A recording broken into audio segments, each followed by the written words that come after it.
You have been wearing a mystery your entire life. It is stitched into every pair of jeans you have ever owned. You have touched it thousands of times without thinking about it. And if someone asked you right now what it was actually for, you almost certainly could not give them a correct answer. Neither could most people.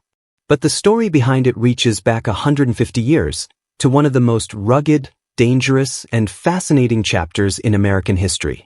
Try slipping your thumb into that tiny, tight pocket sitting inside the front right pocket of your jeans. It barely fits. Now try putting your car keys in there.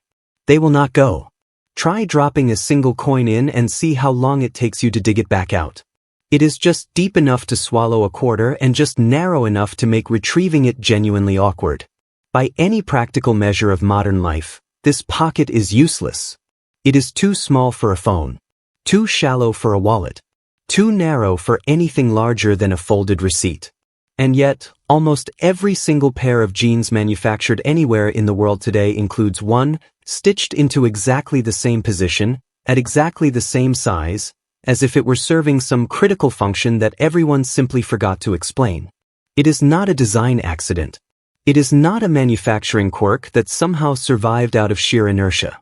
And it is not, despite what you may have heard, some kind of meaningless decorative gesture by fashion designers with too much time on their hands.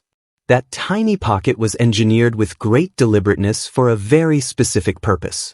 And to understand what that purpose was, you need to travel back to the American West in the year 1873, to a world of pickaxes, bucking horses, and a piece of personal technology that once represented a significant financial investment for any working man who owned one.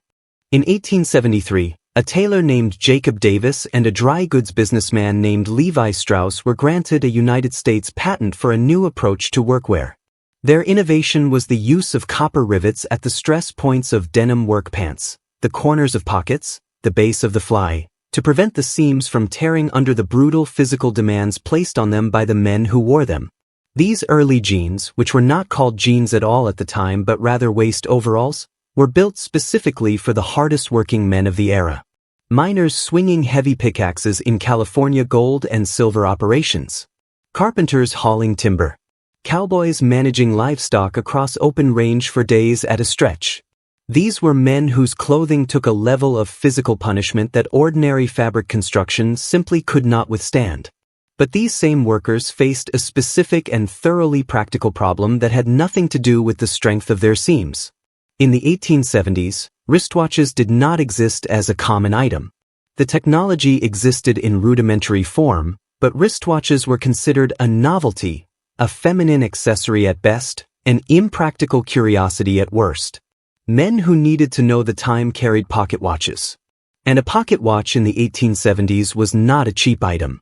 It was precision machinery, housed in a glass-faced metal case, representing a meaningful financial investment for a working man who relied on it to start his shift, track his work hours, and meet the basic demands of a time-scheduled industrial world. The problem was keeping that investment intact while doing work that was actively trying to destroy it. A delicate glass-faced watch bouncing freely in a large, loose trouser pocket while its owner swings a pickaxe in a mine, or gallops across rough terrain on horseback, or hauls heavy loads across a construction site, does not stay intact for long. The watch slides to the bottom of the pocket, knocks against tools and hardware, and either cracks its crystal face or slides out entirely during a moment of vigorous movement, dropping into dirt, mud, or worse. Davis and Strauss understood the problem because their customers told them about it. And the solution they designed was elegantly simple. They created a small, specially fitted pocket, deep enough to fully contain a pocket watch, narrow enough to grip it snugly on all sides, and positioned high on the right hip where the watch could be accessed quickly with the right hand without requiring the wearer to reach far or lose balance while working. The pocket was tight enough to keep the watch secure during vigorous physical activity. It was positioned high enough that the watch was unlikely to be struck by tools or equipment. And its narrow entry kept the watch from sliding out during bending, stooping, or riding. It was, in the language of modern design, a purpose-built protective case integrated directly into the garment itself.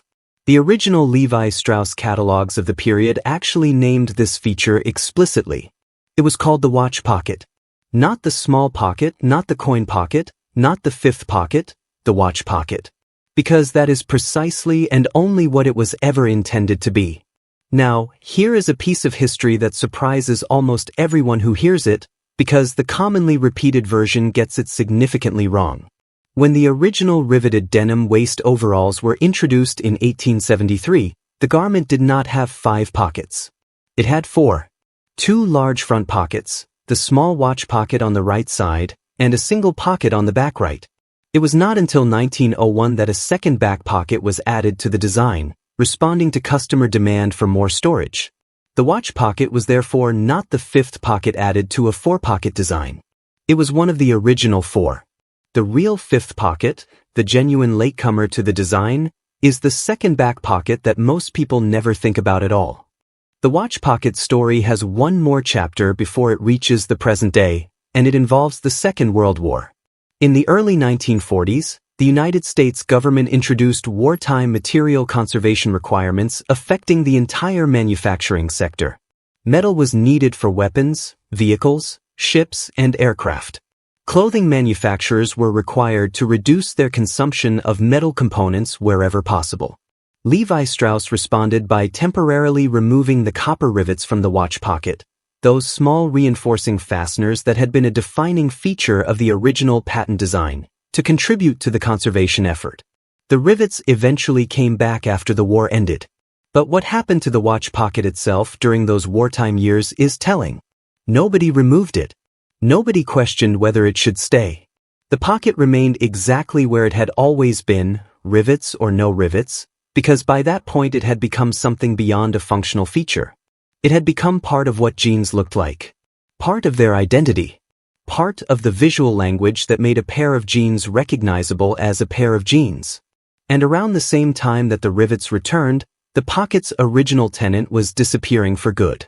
The pocket watch had been declining gradually since the early 20th century, but the First World War accelerated its end dramatically. Soldiers in the trenches of the Western Front found pocket watches dangerously impractical under combat conditions. Pulling a watch from a pocket required 2 hands and a moment of focused attention that combat simply did not allow. They began strapping their pocket watches to their wrists with leather straps. Military procurement agencies began commissioning purpose-built wristwatches. By the time those soldiers came home, the convention had shifted permanently. The wristwatch was practical. The pocket watch was sentimental. Through the 1920s and 30s, pocket watch ownership collapsed as a mass behavior, retreating into the territory of collectors and traditionalists. The watch pocket in jeans lost its primary occupant entirely. And yet it did not shrink to nothing. It shrank slightly. Manufacturers reduced it from its original depth of approximately 3.5 inches to around 3 inches as the bulky pocket watch it was designed to hold became irrelevant, but it never disappeared, because people immediately found other things to put in it.